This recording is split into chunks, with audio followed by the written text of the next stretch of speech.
lot of people say that I don't feature enough Lotus cars on the channel anymore. Well, fair point.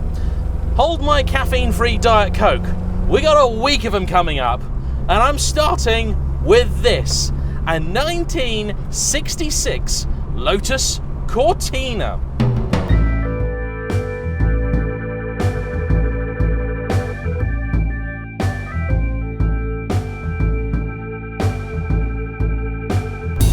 Now here's the truth of it.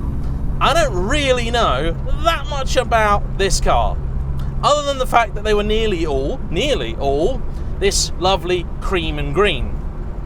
And that this one is one of the last of the Mark I cars.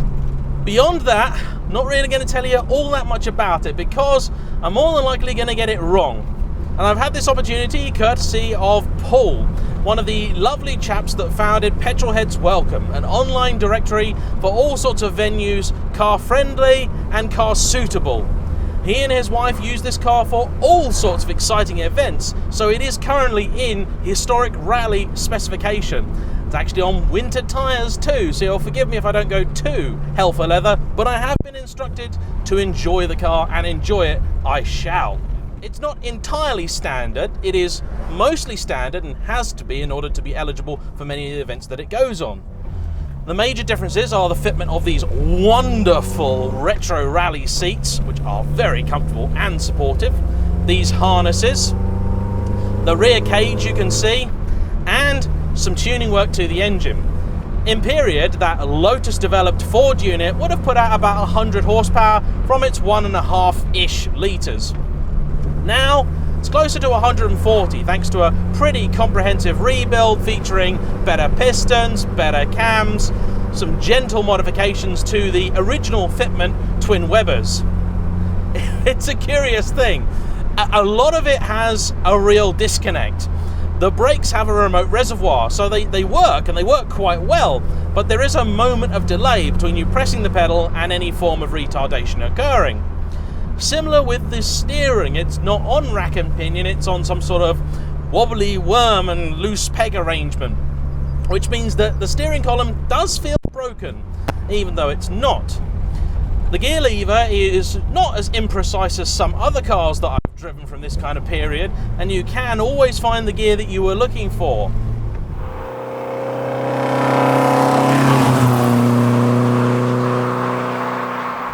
As you might imagine, it's a cammy little so-and-so, so I'm just making sure that it's warmed through before I give it the beans, and I have been told in no uncertain terms that it requires the beans in order to extract most enjoyment from it.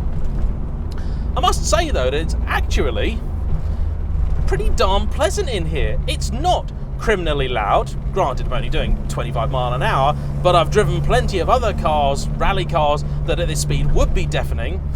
And as you might expect from a 1960s car, really easy to place, especially when you've got a road filled with morons. I don't know how much this car's worth, and I don't want to know. It's a labour of love by its lovely owner, who bought it, well, looking like this. It was a US car originally. It's been converted from left-hand drive back to right-hand, which is a little bit more involved than you might think, and involved the manufacturing of a new firewall and things like that, a very detailed process. And it's great to see cars like this that are actually used and enjoyed. It feels actually a bit bigger than the Ford Escort RS2000 that I recently drove, even though it's actually a much older car. The exhaust is not too intrusive either, and with any luck, if my camera has held on, you should hopefully get some pretty nice sounds out of it too. It sounds proper old school, this thing. So now oil and water are warm, let's let us sing.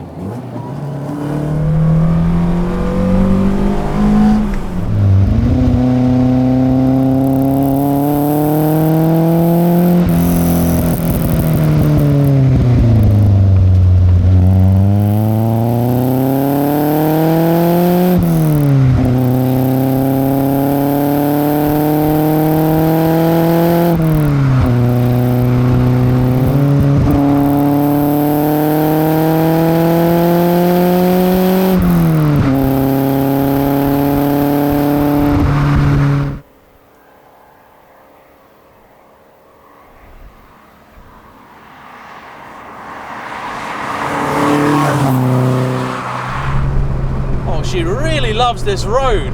That suspension, although it is set up for 2 people plus a load of rally spares, actually not too bad. I'm not putting too much faith in the tyres though, because they are winter tyres and it's 30 degrees today in England.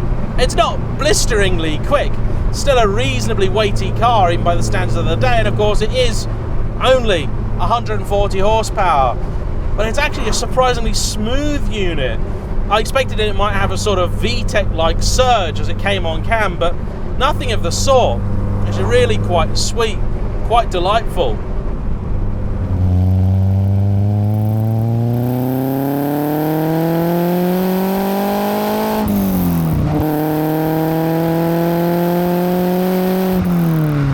Brakes can stop you, although of course when you start to lean on them, the car will begin to follow the camber. Not in a disconcerting way, it's just something to be noted. The steering wheel in this car is a Motolita item. It's a wooden wheel, but it's been wrapped in leather because when you're driving it fairly hard for a very long period, the wood wheels can become a little bit uncomfortable. And so, although I'd normally say it's a terrible thing to have done, actually I agree entirely with Paul's decision on that one. This car has no trouble whatsoever keeping up with modern day traffic, it would seem. So much so that I'm going to turn it around and try and enjoy a little bit of clear road if I can find it. Turning circle is excellent. Let's just give ourselves a minute or two, get some clear road, and have some fun in a Lotus Cortina. What a wonderful little thing. And on the interior front, actually, it still feels like you've got the addition of a couple of bits, and you can tell that it's bumping about because it's nice and cammy and it doesn't like sitting, but actually it feels much more road car than race car. Pleasantly surprised in that regard. Here we go.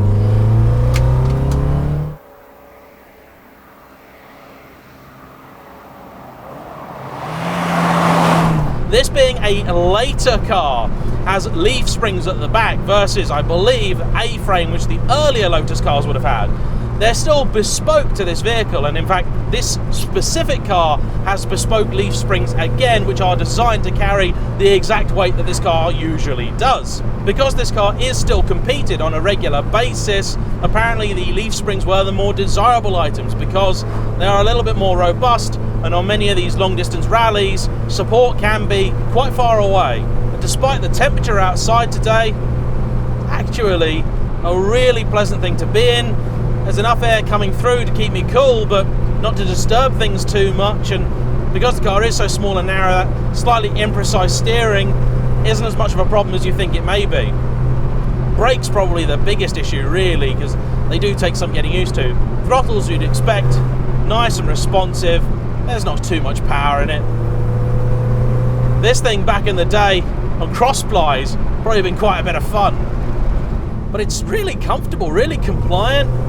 You feel the whole thing moving around, and it must take some time to get used to what it can do. Like all old cars, its natural state is to want to move. It wants to slip and slide under you.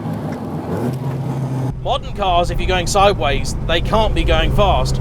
Old cars, until they're going sideways, they're clearly not going fast. I'm not going to go sideways in this car, sorry.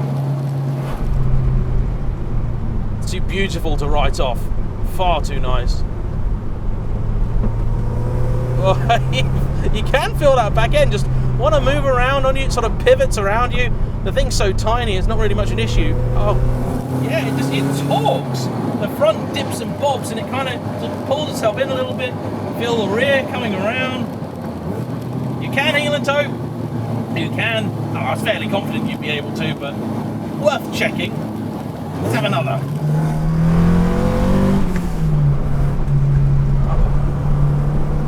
What a joyous little thing.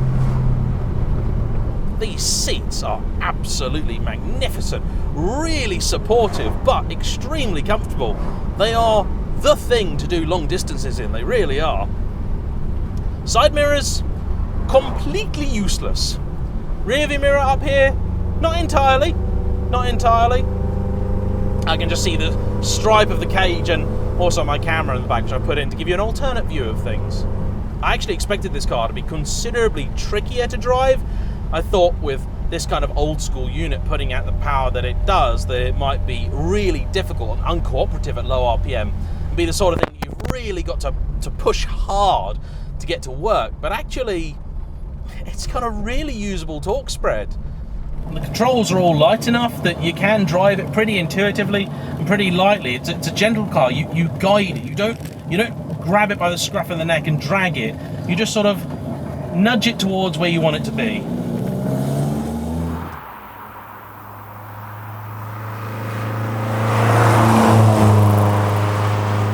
The gearbox, actually, compared to some other 1960s Ford units I've used, I love the little delicate wooden Lotus logoed gear knob up here. It's a real nice touch. As is the little plaque proudly commemorating Lotus's 1965 victory at the Indianapolis 500. I was never really sure what to expect from a Lotus Cortina. The one thing I didn't expect really was for it to be so easy. But anyway, that's enough from me. Please like, comment below, subscribe if you haven't already, and I'll see you for the next one. Maybe it'll be another Lotus, because there are 2 more to come this week. One of them is very familiar, and one of them is very special. Bye-bye.